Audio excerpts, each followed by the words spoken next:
Just like that. I wouldn't go in there for a date. We can talk.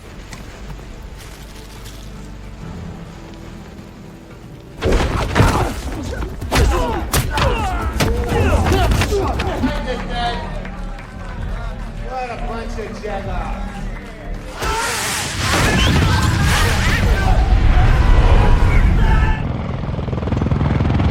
Supposed to be at a kid's birthday party with my wife. Wiley?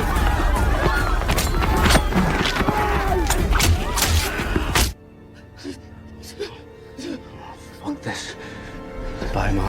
We meet a guy named Adam finishing up work on his farm. He runs into a woman named Parker, and we quickly learn she is the owner of the land he is renting.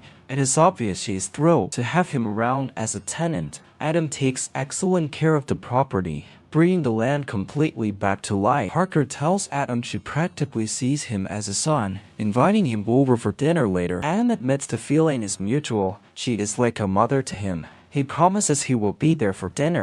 Later, Parker heads back inside her house and opens her laptop. But out of nowhere, a massive warning pops up on her screen. The message claims her computer has been infected with the virus and urges her to call tech support immediately. Panicking, she calls the antivirus company she is subscribed to. A guy named Grant answers the phone. Parker explains exactly what is happening to her laptop, clearly confused as to how she got a virus. You actually have an older version on your account, so what I'm going to need you to do is uninstall. When she literally pays for their antivirus software, Grant plays it cool, apologizing and claiming their system has been having a few glitches lately. He tells her not to worry, walking her through a series of steps to fix the issue, warns her that if she does not follow his instructions perfectly, all her data will be wiped.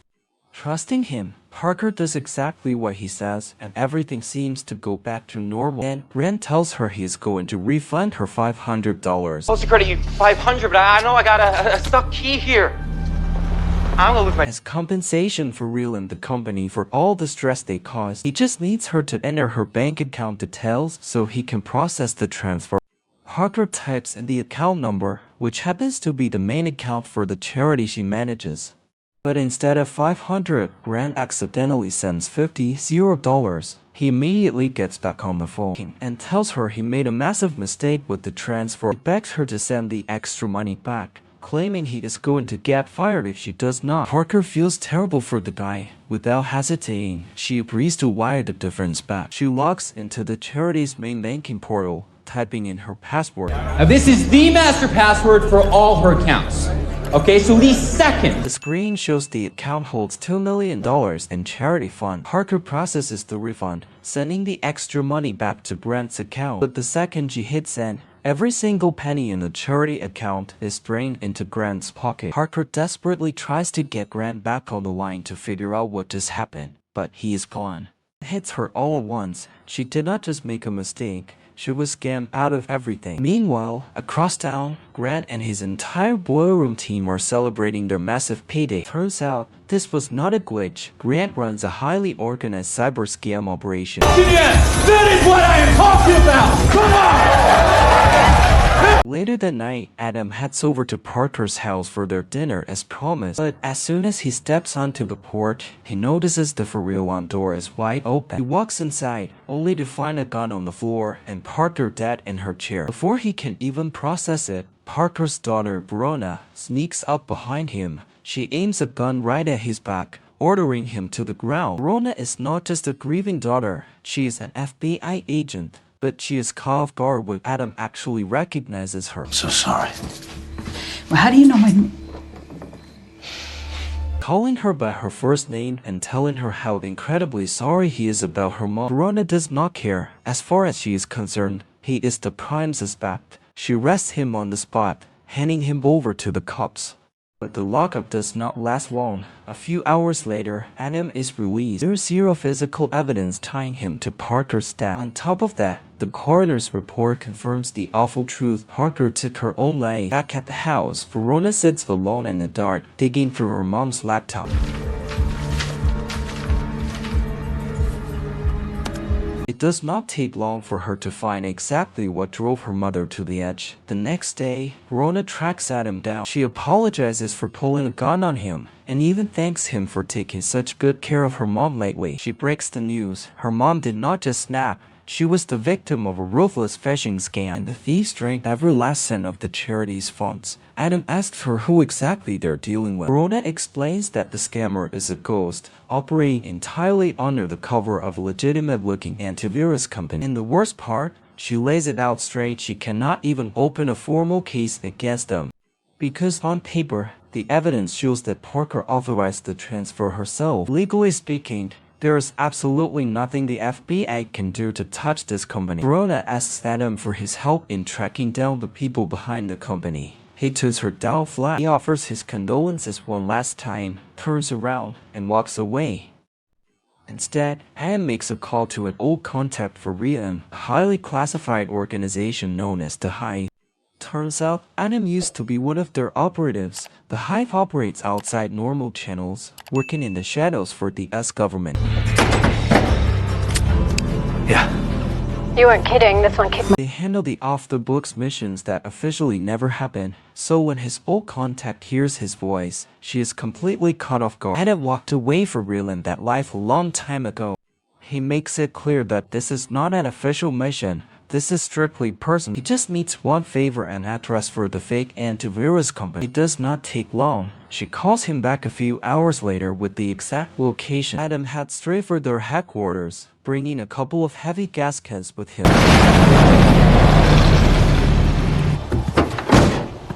At the entrance, two security guards step in his way, telling him he is not allowed inside.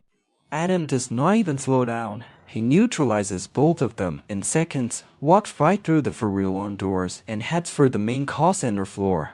He gives the entire room a simple choice: evacuate the building right now, or burn with it. To prove he is not bluffing, he starts dousing the floor in gasoline. Panic sets in, and the scammers scramble for the exits. During the commotion, Rand rushes out with a squad of armed guards and orders them to take Adam down. But they're hopelessly outmatched. Adam moves with brutal precision, dropping them one by one without breaking a sweat.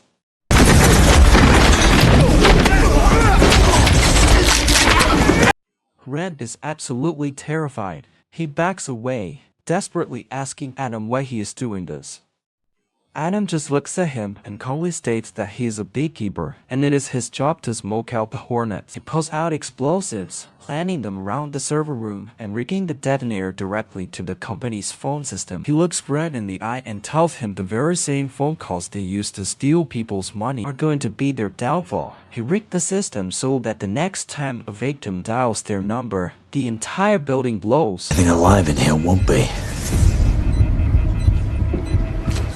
He advises Grant to run while he still can, then calmly walks out the door. Grant sprints for his life, desperately trying to get clear of the blast zone. Seconds later, a client falls for the scam and dials the support number. The connection triggers the bomb. A massive explosion rips through the facility, leveling the entire operation. Still shaking, Grant makes a romantic call to his boss, Derek. He tells him they just lost everything. When Derek demands to know who did it, Grant admits he has absolutely no idea. The only thing he knows is that the guy caught himself a beekeeper, and since the security cameras went up in flames, Had a disgruntled customer. I just can't comprehend. there's literally zero evidence tying him to the explosion. Derek loses his mind. That call center was a $30 million asset, and now it is just...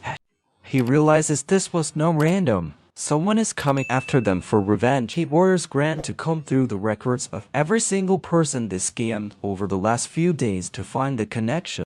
Shortly after, Derek sends a heavily armed mercenary squad to back Grant up. Their first stop, Parker's property. She was their biggest score by a landslide, making her the most likely motive.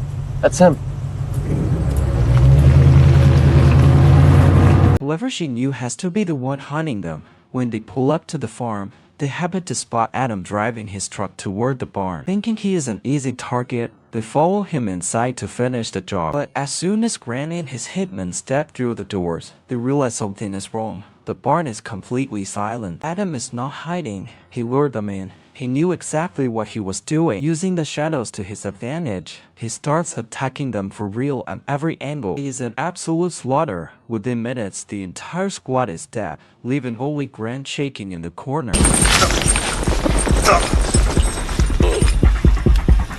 Adam does not kill him. Instead, he chops off Grant's fingers as a warning, then walks away. By the time Verona and the local police arrive at the farm, the barn has been burned to the ground. Digging through the wreckage, she finds one of the mercenaries' bodies and a wallet containing Grant's. A quick search confirms he is a manager at the fake antivirus company. She immediately heads up to the FBI field office. She pulls her partner Wiley aside and explains that Adam was the one at the barn, which means Grant and his hit squad were sent there specifically to take Adam out. I've got PD chasing me down. Okay, so I had some analysts run some shit, and I think I'm starting to get the shape of the animal. She puts the pieces together. Adam did not just walk away. He is the one who leveled the call center. He is waging a one-man war to avenge her mother. Meanwhile, Grant is bleeding out in his car. He calls Derek in a panic, crying that Adam slaughtered their entire hit squad and chopped his fingers off. But before he can finish the call, Adam appears out of nowhere. He wraps a heavy strap around Grant, tying the other end securely to the car. He shifts the car into gear and sends it rolling toward the edge of the pier. The vehicle plunges into the water, dragging a screaming Grant right in behind it. Don't move. Adam picks up Grant's dropped phone and speaks directly to Derek, who just listened to his man drown. Adam tells Derek he's next on the list, then hangs up the phone. Adam steals Grant's car and drives off. Derek runs straight to Wallace, his head of security. He tells him everything that just happened. But when Derek mentions the hive, Wallace realizes. Turns out, Wallace used to be the director of the CIA. He knows exactly what the hive is, and more importantly, how dangerous their operatives are. He spells it out for Derek. The guy they're dealing with is not just a threat, he's a highly lethal ghost. Keeps bees. If a beekeeper says you're gonna die, you're gonna die.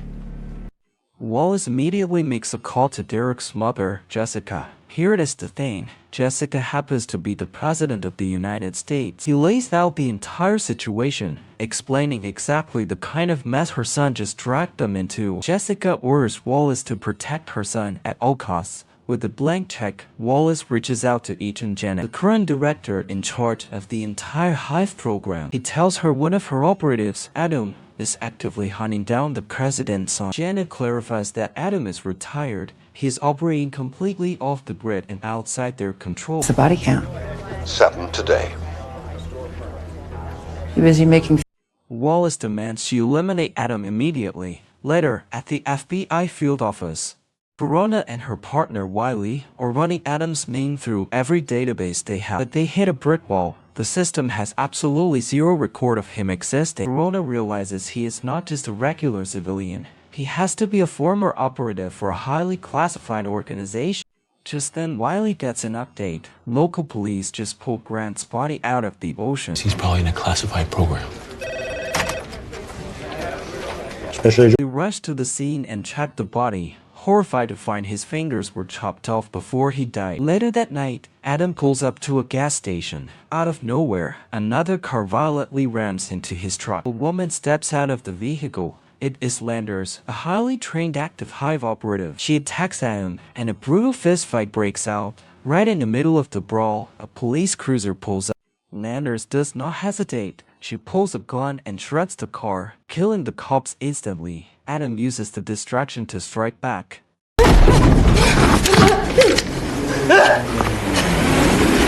Losing her patience, Landers mounts the massive Gatling gun attached to her truck and completely shreds the gas station. But Adam manages to smash a jar of honey into her face, quickly setting her on fire. He calmly walks over to her burning body, he chops off her finger, drops it into a bag, and casually takes the car for real and a terrified bystander. He drives off just as the entire gas station explodes behind him. A few moments later, Janet calls Wallace. She delivers the bad news her operative failed to take Adam out.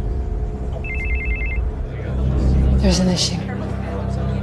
She explains the situation, making it very clear that every active assassin left in the hive program is absolutely terrified to face him. They know his reputation. They They know his skills are on a completely different level and trying to kill him is a death sentence. Janet apologizes and flat out tells Wallace he's on his own for real and here on out. The next day, Wallace meets with a private squad of heavily armed mercenaries, all former Navy SEALs. He sits down with their commander, a guy named Bates, and gives them one simple objective: eliminate Adam.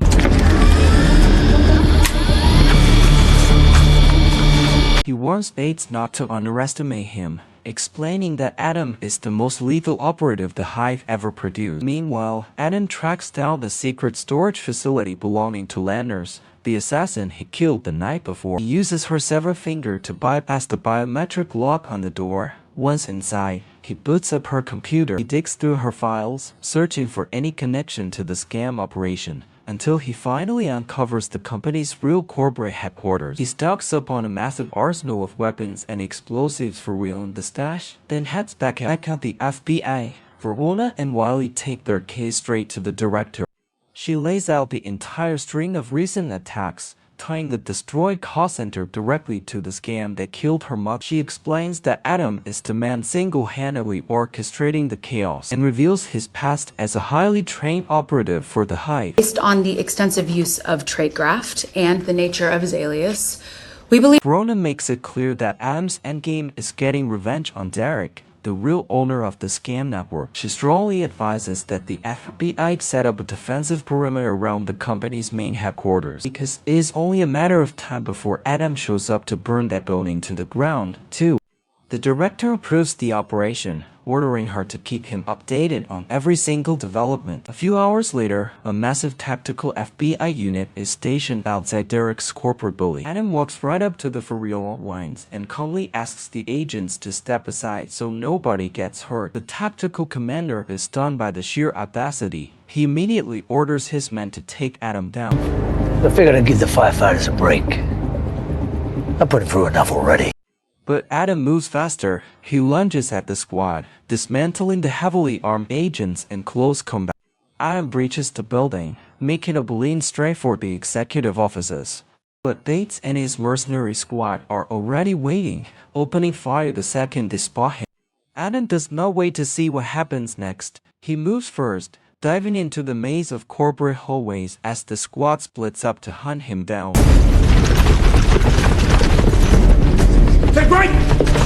Big mistake. Using the tight corners to his advantage, Adam silently picks off the heavily armed mercs one by one. Eventually, it is just him and Bates. The two of them clash in a brutal close quarters brawl.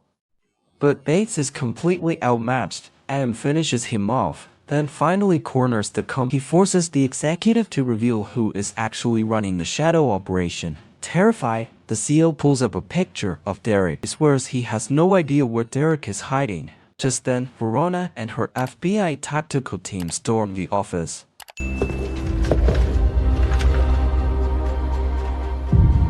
But Adam is already gone, slipping out before they even breach the room.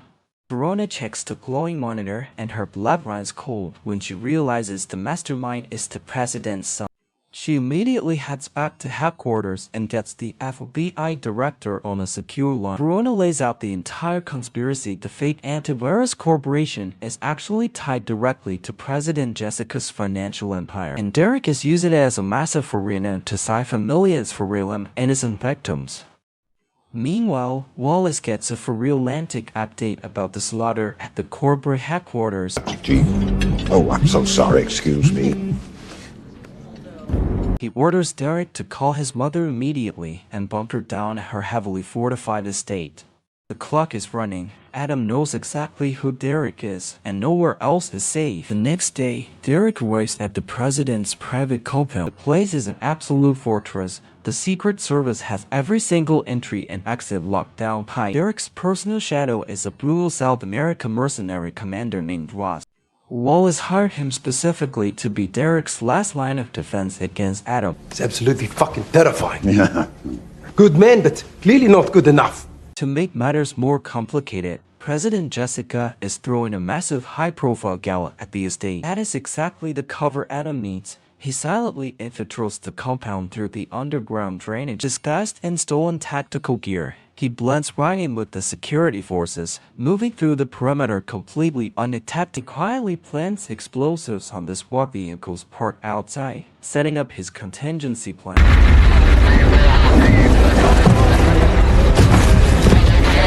Stashing his tactical gear, he slips into a sharp suit and casually walks right into the gala like he belongs there. Upstairs, away from real on the party, the FBI director is having a tense meeting with Derek and President Jessica. He lays out the hard evidence, exposing exactly how Derek used the Antivirus show company to steal millions. Jessica is furious. She confronts Derek, realizing his greed is about to destroy her presidency and their family's legacy. But Derek fires right back, revealing he stole the money to secretly fund her political campaign. Mining software package developed by the intelligence community. He looks her in the eye and tells her that without his dirty money, she never would have made it to the Oval Office. Down in the main hall, Verona is patrolling the floor as part of the FBI security detail. She spots Adam moving through the crowd. She instantly radios it in, and the entire security grid converges on his position. A chaotic high-speed chase breaks out across the estate as Adam blasts his way through the Secret Service. Ross' heavily armed mercenaries join the hunt, determined to take him down once and for all. Negative. Outnumbered and outgunned, Adam is finally cornered on the mansion's sprawling lawn.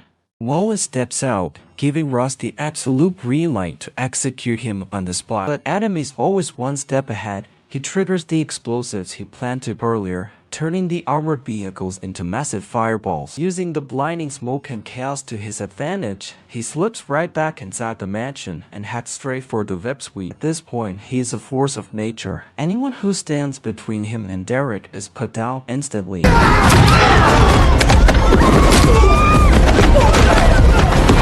It does not matter if they are Secret Service or private mercenaries, Adam does not miss. That is, until Ross blocks his path. The two highly trained killers clash in a brutal hand-to-hand fight. Ross is fast and ruthless, actually managing to slice Adam with a combat knife. But that just pisses Adam off. He disarms the mercenary, turning the blade against him in a flurry of lethal strikes. Ross drops dead to the floor. Upstairs, Jessica realizes there is no covering this up. She decides to hold an emergency press conference. An entire building full of PR people that are going to choose the right way forward. That guy who's coming to...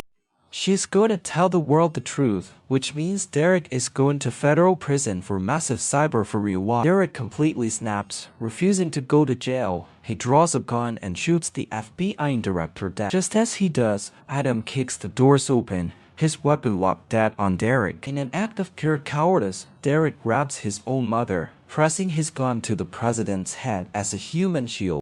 Verona bursts into the room a second later, screaming at Adam to stand down. He does not even flinch. He pulls the trigger, putting a bullet right through Derek's head. Before anyone can react, Adam dives straight through the glass window, disappearing into the night.